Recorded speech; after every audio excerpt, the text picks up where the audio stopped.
하나님 말씀 보겠습니다. 로마서 8장 31절에서 34절입니다. 그런즉 이 일에 대하여 우리가 무슨 말 하리요? 만일 하나님이 우리를 위하시면 누가 우리를 대적하리요? 자기 아들을 아끼지 아니하시고 우리 모든 사람을 위하여 내주신 이가 어찌 그 아들과 함께 모든 것을 우리에게 주시지 아니하겠느냐? 누가 등이 하나님께서 택하신 자들을 고발하리요? 의롭다 하신 이는 하나님이시니 누가 정죄하리요? 죽으실 뿐 아니라 다시 살아나신 이는 그리스도 예수시니 그는 하나님 우편에 계신 자요 우리를 위하여 간구하시는 자시니라. 아멘. 오늘 말씀, 누가 우리를 정죄하겠는가? 누가 우리를 대적하겠는가? 라는 제목으로 말씀을 드리려고 합니다. 지난주 우리는 하나님께서 얼마나 우리를 사랑하시는지 살펴봤는데요. 하나님을 사랑하는 자, 곧 그 뜻대로 부르심을 입은 자들에게는 모든 것이 합력하여 선을 이룬다. 이런 말씀을 살펴봤어요. 모든 것이 합력하여 선을 이룬다. 질병을 통해서도, 고통을 통해서도, 고난을 통해서도, 또 성공과 건강과 번성을 통해서도 하나님은 모든 것을 합력해서 선을 이루시는 분이 우리 하나님이시다. 반드시 선을 이루고야 만다는 거예요. 우리가 때로는 실수하고 실패하고 쓰라린 과거 아픔이 있지만 그것마저도 다 어루만지셔서 결국은 선을 만들어 주신다. 또 우리를 불러주신 가장 큰 이유, 그 아들의 형상을 본받게 하기 위해서 우리를 정하시고 예정하시고 부르시고 의롭다 하시고 영화롭게 하셨다. 이게 바로 하나님의 그 크신 사랑하심 가운데 있는 우리의 모습이죠. 이렇게 하나님의 그 크신 사랑을 받은 우리를 계속적으로 그냥 두고 보지 않는 어떤 대상들이 있다는 거예요. 하나님의 그 크신 사랑을 우리가 받고 있잖아요. 그러면 우리를 계속 공격하는 자들이 있다는 거예요. 대적하는 자들이 있고, 넘보는 자들이 있고, 멸시하는 자들이 있고, 판단하는 자들이 있고, 정죄하는 자들이 있고, 우리가 이런 세상 속에서 살고 있잖아요. 그래서 하나님의 사랑을 받은 사람은 이럴 때 어떤 말씀으로 우리가 그들과 맞서서 싸우고 또 하나님이 우리와 함께 하신다는 것을 또 어떻게 확증하면서 살아내야 될까? 이런 것인데, 첫 번째는 누가 우리를 대적하겠는가? 이런 것입니다. 31절 말씀에 보면 그런즉 이 일에 대하여 우리가 무슨 말 하리요? 만일 하나님이 우리를 위하시면 누가 우리를 대적하리요? 하나님이 우리를 위하신다면 누가 우리를 대적할 수 있겠는가? 여러분, 이 말씀만 딱 가슴에 품고 있으면 누가 우리를 대적할 수가 있겠는가? 공격할 수가 있겠는가? 하나님이 우리를 위하고 계시는데, 정말 너무도 감격의 말씀 아닙니까? 우리를 위하시는 하나님, 그분이 어떤 분이세요? 하늘과 땅의 모든 권세를 가지신 분, 하늘과 땅 모든 것을 창조하신 분, 또 우리를 창조하신 하나님, 이 하나님 앞에 지상의 그 어떤 존재가 대항할 수가 있겠어요? 이 하나님과 맞서 싸울 대상이 그 누가 있겠습니까? 아무도 없죠. 아무것도 없죠. 그래서 우리가 이 하나님이 우리를 위하신다. 그러므로 우리는 두려워할 이유가 하나도 없다. 누가 우리를 대적할 수 있겠는가? 아무도 없다. 설령 대적한다고 해도 하나님이 우리를 위하시기 때문에 우리는 넉넉히 그 모든 공격으로부터 보호함을 받을 수 있고 이길 수 있다.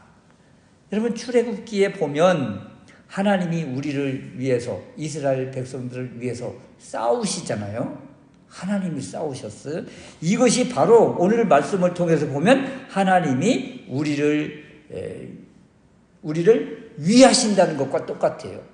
하나님이 우리를 위하신다. 이 말은 곧 하나님이 우리와 함께 하시고 하나님이 우리 대신 싸우신다. 이런 의미를 가지고 있는 거예요. 그래서 하나님이 우리를 위하신다. 하나님이 우리 대신 싸우신다. 이 하나님이 우리와 함께 하신다. 그러므로 그 어떤 세력도 우리를 대적할 수 없다. 이 믿음을 굳게 세우시기를 주님의 이름으로 축원합니다. 두 번째는요, 32절 말씀인데, 자기 아들을 아끼지 아니하시고 우리 모든 사람을 위하여 내주신 이가 바로 우리 하나님이시다. 그래서 이 하나님을 바라보면 하나님이 얼마나 우리를 사랑하시는지를 알 수가 있다는 거예요. 여러분, 자기 아들을 아끼지 아니하시고 우리 모든 사람을 위하여 내어주신 이가 그 아들과 함께 모든 것을 우리에게 주시지 않겠는가? 이런 것입니다. 하나님은 우리를 보호하시고 우리를 위로하시고 우리를 인도하시는 분일 뿐만 아니라 우리를 위하여 독생자 예수 그리스도 사랑하는 아드님까지 아끼지 아니하시고 우리에게 주신 분인데, 이렇게 모든 것을 다 내어주신 분이 우리가 원하는 것을 구할 때 아낌없이 주시지 않겠는가, 이런 것입니다. 자기 아들 독생자를 십자가에 죽이면서까지 우리를 사랑하신 하나님이 아드님을 내어주신 이가, 모든 것을 다 내어주신 이가 우리가 원하는 것을 주시지 않겠는가, 이런 말씀이에요.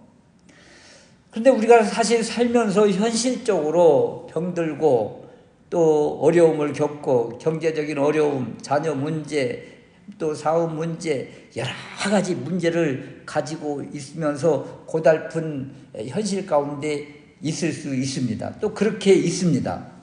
이럴 때 우리가 어떤 말씀을 붙들고 하나님을 바라야겠는가?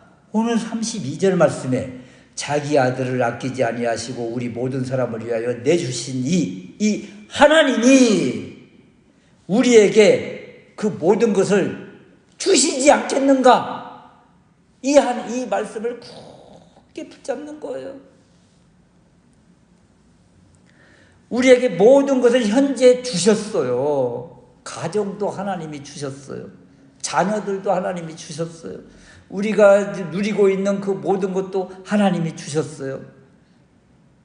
또 우리가 누리고 있는 꽃과 공기와 물과 이 자연, 온 우주, 이런 것도 하나님이 다 주셨어요. 우리에게 주신 거예요. 이 모든 것을 우리가 구하지도 않았는데도 불구하고 주시고 누리게 하신 분이 우리 하나님이시잖아요. 우리가 구하지도 않았는데 우리에게 주신 거예요.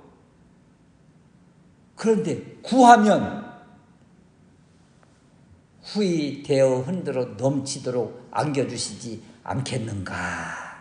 그래서 우리에게 이 하나님께서 얼마나 우리를 사랑하시고 우리에게 주신 것들을 생각할 때 이 하나님께 그저 우리가 무엇을 구하기보다 주신 것에 대해서 감사만 해도 하나님이 더 풍성하게 부어주시지 않겠는가.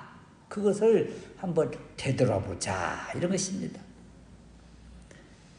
세 번째는 하나님이 우리를 위하시면 누가 우리를 대적하겠는가? 이런 말씀이에요. 33절 말씀에 누가 능히 하나님께서 택하신 자들을 고발하리요. 또 34절 말씀에 누가 정죄하리요. 우리가 사는 이 세상에서 우리는 끊임없이 공격을 받고 있잖아요. 그럼에도 불구하고 이 말씀을 생각해 보면 누가 우리를 공격할 수 있겠는가? 그런 것입니다. 왜냐하면 하나님이 우리를 택하셨고 하나님이 우리를 구별하셨고 하나님이 우리를 인도하시고 더군다나 34절 말씀에 보면 누가 정죄하리요 죽으실 뿐 아니라 다시 살아나신 이는 그리스도 예수시니 죽은 자를 다시 살게 하신 분이 우리 주님이신데 누가 우리를 공격할 수가 있겠는가? 이런 것입니다. 그래서 이 말씀 33절과 34절 말씀을 보면 누가 우리를 고발하겠는가? 누가 우리를 정죄하겠는가? 아무도 우리를 정죄할 리가 없다. 왜냐하면 우리는 성령의 법 아래 있는 하나님의 사람이기 때문에 이제 죄로부터의 모든 것들이 다 풀어지고 그것으로부터 사망으로부터 우리는 해방 자유를 얻은 존재이기 때문에 그 누구도 우리를 공격할 수가 없다. 정죄할 수가 없다. 괴롭힐 수가 없다. 이 얼마나 큰 축복의 메시지입니까? 그래서 31절에서 34절 말씀을 묵상을 하실 때 언제 이 말씀을 묵상하면 우리에게 정말 힘이 될까?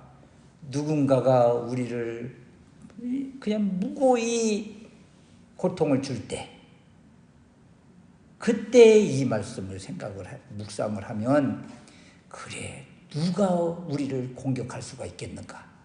누가 우리를 정죄할 수가 있겠는가?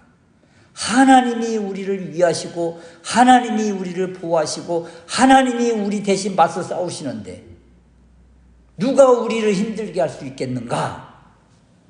하면서 믿음으로 선포하면 하나님이 우리를 위해서 해결해 주신다. 더군다나 34절 후반절 말씀에 보면 하나님 우편에 계신 자요 우리를 위하여 간구하신 자, 우리를 위해서 기도해 주시는 분, 중보자, 우리 주님이 계신다.